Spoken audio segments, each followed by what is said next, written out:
Hello বন্ধুরা, আজকে আমরা একটা সম্পূর্ণ নতুন টপিক নিয়ে চলে এসেছি। আজকে আমরা একটা বৃত্তের ইনভলিউড ড্র করব। প্রশ্নে বলেছে একটা বৃত্তের ইনভলিউড আঁকতে বলেছে যার ব্যাস ৩০ মিলিমিটার। তো সবার প্রথমে আমরা একটা বৃত্ত এঁকে নিলাম এবং তাকে সমান ১২টা ভাগে ভাগ করলাম।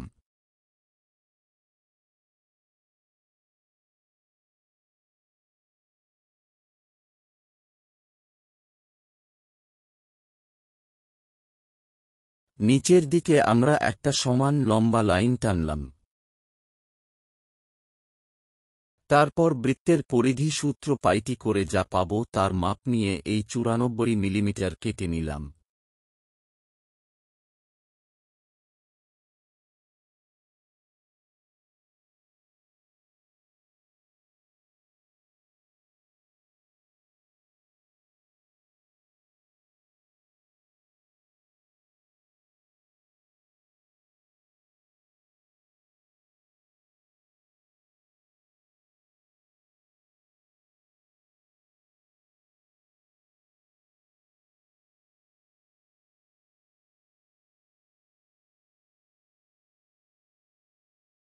এই লাইনটাকে সমান ১২টা ভাগে ভাগ করব, তার জন্য যে কোনো কোণে একটা মাপ নিলাম এবং সেটাকে সমান ১২টার ভাগে ভাগ করলাম।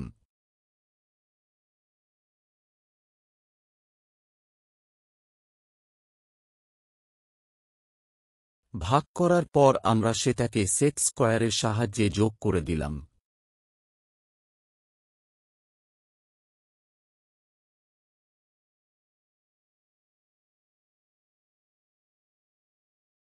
তারপর আমরা বৃত্তের ১২টা ভাগে ভাগ করেছিলাম সেই বাহুগুলো থেকে আমরা ৯০ ডিগ্রি কোণে দাগ টেনেছি।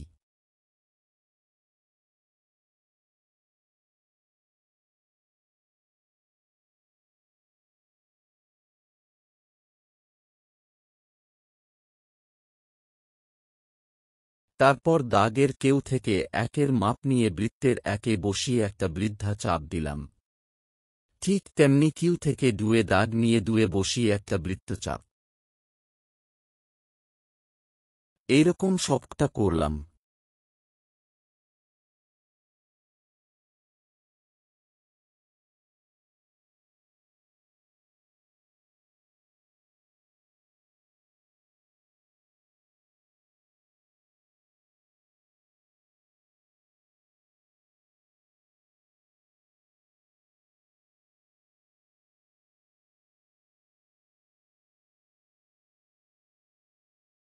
বৃত্তচাপ হয়ে গেলে যেই জায়গাগুলো আমরা পেলাম সেইগুলো আমরা যোগ করে দেব।